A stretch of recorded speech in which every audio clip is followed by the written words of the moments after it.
Pawan Kalyan versus Kattappa Sathyaraj. Pawan సినిమాలో ఒక పక్క నటిస్తూ అదే సమయంలో పవన్ ని ఇంతగా ద్వేషించటం వెనుక కారణాలేంటి? తెలుగులో వరుస సినిమాలు చేస్తూ వస్తున్న సత్యరాజ్ మెగా హీరోల్లో ప్రముఖుడు, రాజకీయ నాయకుడు. ప్రస్తుతం కూటమి ప్రభుత్వంలో ఉప ముఖ్యమంత్రి అయిన పవన్ పై ఆయన తీవ్ర స్థాయిలో విమర్శలు చేయటంలో రీజన్ ఏంటి? అసలేంటి పవనిజం వర్సెస్ కట్టప్పయిజం? ఇప్పుడు చూద్దాం. తమిళనాట సినిమాల నుంచి సీఎం అయిన ఎంజీఆర్, తెలుగునాట ఎన్టీఆర్, ఆ తరువాత డిప్యూటీ సీఎం అయిన పవన్ కళ్యాణ్ అంటూ పవన్ కళ్యాణ్ గురించి గొప్పగా చెప్పారు సత్యరాజ్. హరిహర వీరమల్లులో ఒక పాత్ర పోషిస్తున్న ఆయన పవన్ రాజకీయంగా ఇంత పెద్ద స్థాయికి చేరటం తనకు ఎంతగానో సంతోషంగా ఉందంటూ కామెంట్ చేశారు కట్టప్పగా తెలుగులో సుపరిచితులైన సత్యరాజ్. ஆந்திரால சினிமாலேருந்து நடிகராக இருந்து முதலமைச்சரானவர் மரியாதைக்குரிய மாண்புமிகு என்டிஆர் காரு அவர்கள் இன்னைக்கு அவருடைய பிறந்த நாள். இன்று என்டி ராமராவ் அவர்களின் பிறந்த நாள். அந்த பிறந்த நாள் அன்று ஆந்திராவின் deputy CM power star Pawan கல்யாணுடைய ஒரு நிகழ்ச்சி, ஒரு விழா நடக்கிறது எனக்கு ரொம்ப மகிழ்ச்சியாக இருக்குது, ரொம்ப பெருமையாக இருக்குது. అంతా బాగుందనుకుంటున్న తరుణంలో సత్యరాజ్ ఉన్నట్టుండి పవన్ పై రివర్స్ అయ్యారు. ఎందుకు కారణం? తమిళనాట మురుగన్ మానాడు అని పెట్టిన ఒక సభకు పవన్ కళ్యాణ్ హాజరయ్యారు. అక్కడ తమిళ ప్రజలను ఉద్దేశించి ప్రసంగించారు. ఏథెన్స్ కంటే పురాతనమైన నగరం అయిన మదురైలో ఇన్ని లక్షల మంది జనం మధ్య తమిళ్లో నేను గౌరవించే నా తమిళనాడులో, నేను పెరిగిన తమిళనాడులో, నేను ఇష్టపడే తమిళ సంస్కృతి, నాకు సంస్కృతి బీజాలు పోసిన తమిళనాడు, తమిళ భాష, వీటన్నిటిలో నేను ఒకరోజు ఇక్కడికి వచ్చి ఎంతమంది గురువుల మధ్య, ఇంత పెద్ద హిందూ మున్నని పెద్దల మధ్య, ఇన్ని లక్షల మంది ప్రజల మధ్య నేను ఇలాంటి రోజు ఒకటి వస్తుందని నేను ఇప్పుడు ఊహించలేదు. మురుగన్ మానాడు ఇదొక ఆధ్యాత్మిక సభ.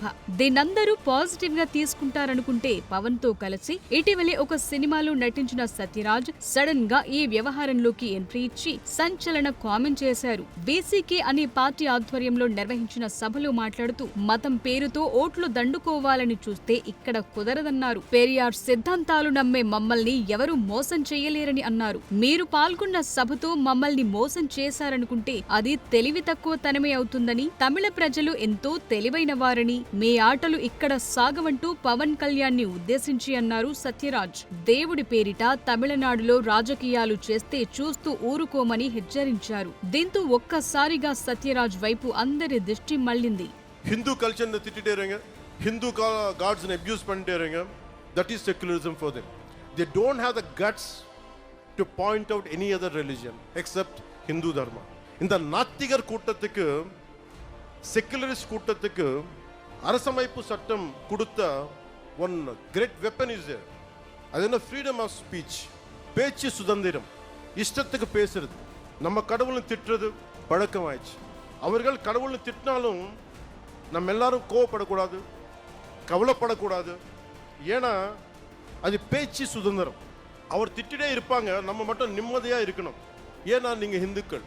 సత్యరాజ్ ఎంతగా రియాక్ట్ కావటానికి గల కారణం పవన్ అధికారిక డీఎంకే పార్టీపై విమర్శలు చేయటం. నాస్తికులు దేవుణ్ణి నమ్మాల్సిన అవసరం లేదని, అయితే మన దేశంలో నాస్తికులు హిందువులను ఎంపిక చేసుకుని టార్గెట్ చేస్తుంటారని అనటంతో ఈ మొత్తం వివాదం మొదలైనట్టు తెలుస్తోంది.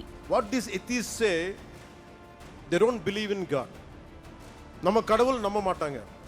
கடவுள் நம்ப மாட்டுறது இல்லைன்னா எல்லா கடவுள் நம்பக்கூடாது. பட் இந்த நம்ம நாட்டு எத்தீஸ் எப்படின்னா ஓன்லி ஹிந்து கடவுள் நம்ப மாட்டாங்க. That is the definition of secularism of our country, atheist of our country. This is the issue of our country.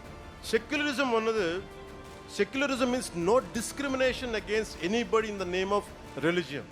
நம்ம நாட்டில் செக்யுலரிஸ்ட் no discrimination against anybody in the name of religion except Hinduism, except Hindu gods and Hindu culture. మొన్నటి వరకు పవన్ తో ఎంతో బాగా సఖ్యంగా ఉన్న సత్యరాజ్ ఇంత sudden గా రివర్స్ కావటానికి గల కారణమేంటి? ఒక సినిమా స్టార్ రాజకీయంగా ఇంత పెద్ద స్థాయికి చేరటాన్ని చూసి సంతోషంగా ఉందన్న నోటితోనే ఇలా తీవ్ర స్థాయిలో విమర్శలు చేయటమేంటి? రాజకీయంగా ఆయన బీజేపీ లాంటి జాతీయ పార్టీతో పొత్తులో ఉన్నారు. దీంతో దేశంలోని ఎన్నో ప్రాంతాల్లో ఆ పార్టీ ప్రచారాలకు రావటం అన్నదొక భాగం. దాన్ని ఇంత సీరియస్ గా తీసుకోవటమేంటన్నది చర్చనీయాంశంగా మారింది. సత్యరాజ్ తన సెకండ్ ఇన్నింగ్స్ లో మిర్చి నుంచి మొదలు పెడితే శంఖం ఎన్నో తెలుగు సినిమాల్లో నటించారు. అంతేకాదు ఆయన బాహుబలిలో కట్టప్ప ద్వారా పాన్ ఇండియా లెవెల్లో పాపులర్ అయ్యారు కూడా. అంతేనా, ఆయన ప్రస్తుతం చెప్తున్న పెరియార్ అనే బయోపిక్ లోనూ నటించారు. ఒక రకంగా చెప్పాలంటే సత్యరాజ్ ఎన్ని సినిమాలు చేయటం వేరు, బాహుబలి చేయటం వేరు. అప్పటి వరకు సౌత్ మూవీ ఆర్టిస్ట్ గానే పరిచయం ఉన్న సత్యరాజ్ బాహుబలితో పాన్ ఇండియా లెవెల్లో పాపులర్ చేసింది తెలుగు సినిమా. అంతేకాదు తమిళంతో పాటు తెలుగులోనూ ఆయన తరచుగా చేస్తూ వస్తున్నారు. ఆ మాటకొస్తే ఆయన తాజా తెలుగు చిత్రం పవన్ నటించిన హరిహర వీరమల్లు.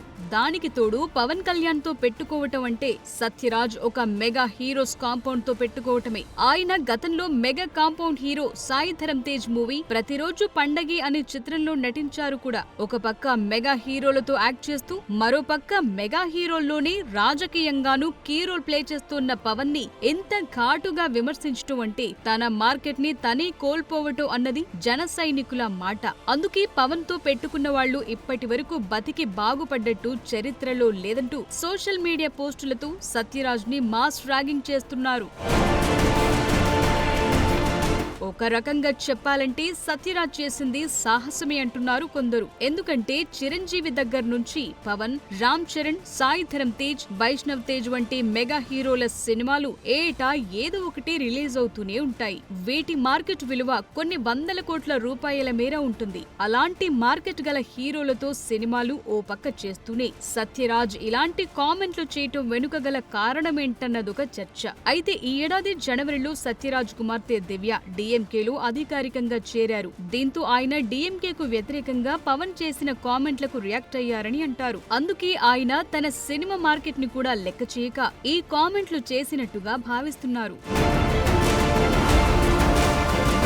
తమిళనాడులో ప్రతి హీరోకి ఒక పార్టీ ఉంటుంది. ఇక్కడ సినిమా, రాజకీయం జోడుగుర్రాలు. ఇది ఎంజీఆర్ నుంచి కరుణ, జయలలితతో ఆగలేదు. ఇక్కడ రామరాజ్, కార్తీక్, నెపోలియన్ ఇలా ఎందరో తమిళ కథానాయకులైతే ఒక పార్టీ పెట్టటం లేదంటే ఏదైనా ప్రముఖ పార్టీలో చేరటం షరా మామూలు. అలా చూస్తే సత్యరాజ్ మొన్నటి వరకు కూడా కేవలం సినిమాలే చేస్తూ వచ్చారు. తన కుమార్తె ఎప్పుడైతే డిఎంకే తీర్థం పుచ్చుకున్నారో అప్పటి నుంచి ఆయన పొలిటికల్ కామెంట్లు చేయటం స్టార్ట్ చేశారని అంటారు. దానికి తోడు ఆయన పెరియార్ సినిమా చేయటం మాత్రమే కాకుండా ఆయన ఫాలోవర్ కూడా కావటంతో ఇదిగో ఇదే పరిస్థితి.